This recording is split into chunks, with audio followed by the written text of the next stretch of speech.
Hamza, you were at the Masjid Al-Noor Mosque, or just outside it yesterday.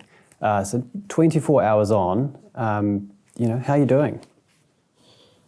Not that well. Not that well.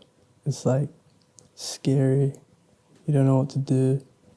Like, stay in your house and you just lock all the doors, and then like you hear noises and people walking in the hallways and you jump up, and it's pretty crazy. You can't really think properly. You try to think about something else, and then like it's always in the back of your mind, like everything you think about. Like I try to like watching the movies and things like that, but it doesn't help. So what happened yesterday? You were outside the mosque. Can you talk me through the events that happened?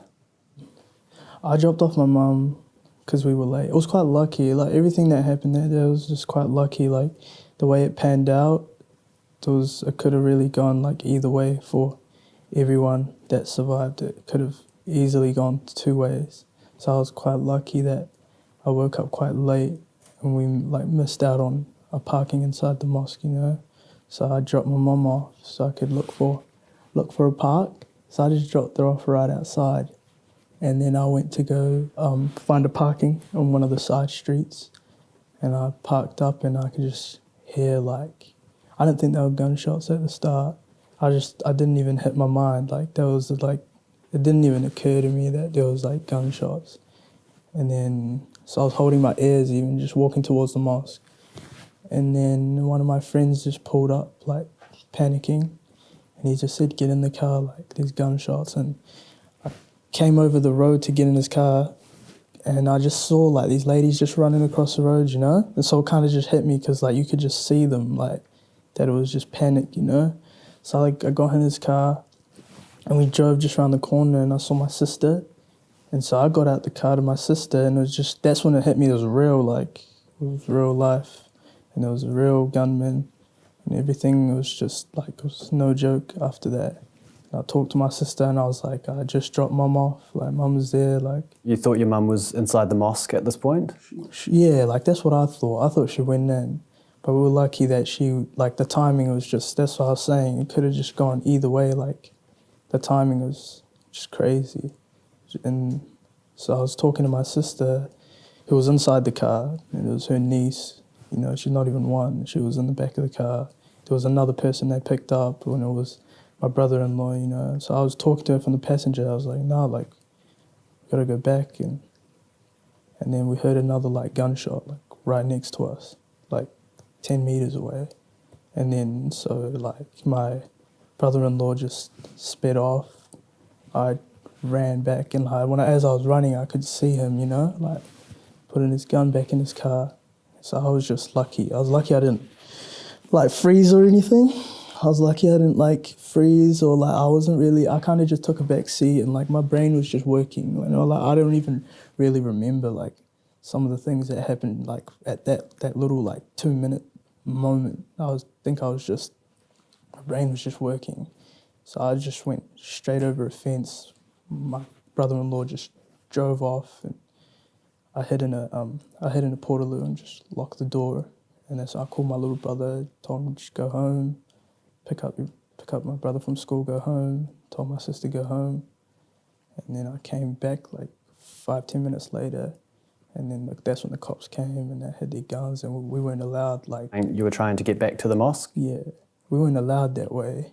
So they made it clear we weren't going there. So I just stood and waited. I called some people, told them I was just telling them even some of the people I called, they even thought I was joking.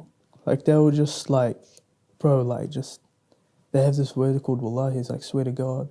And I was just saying it 100 times, bro, it's real, get here, get here, get here.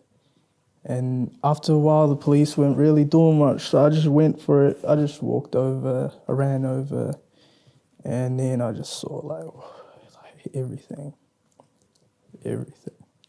So people on the ground, people I knew, and things like that. It's messed up. It's crazy. So children, I know, And were people close to you, were they shot or killed? Did you ever think something like this could happen in Christchurch? No. And what about your mum? What happened to her?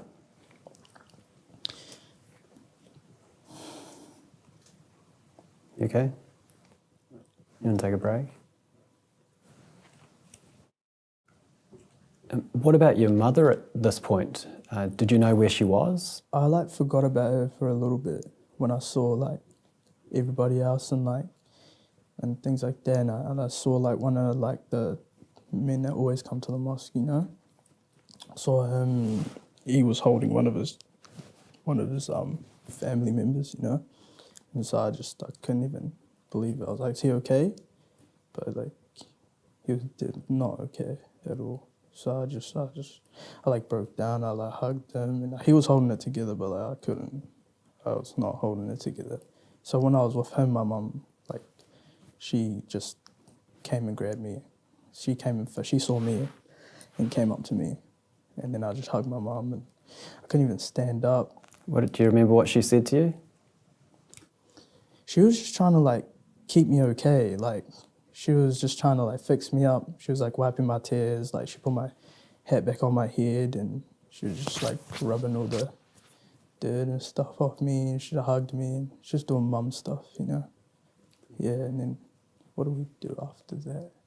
Yeah, we went into a coach. There was a big van out there. I think one of the cricket games or whatever was going on, and the police just put us in there, and then he drove us around the corner. So we just stood in there and waited until like a family member came and picked us up, took us to the hospital. How's your family doing now? What are you doing to sort of keep things going along? The support's been amazing, yeah. Like I expressed like myself on social media, and so I got a lot of support from that. Like a lot of family members, a lot of like ex-school teachers came to visit me. A lot of messages.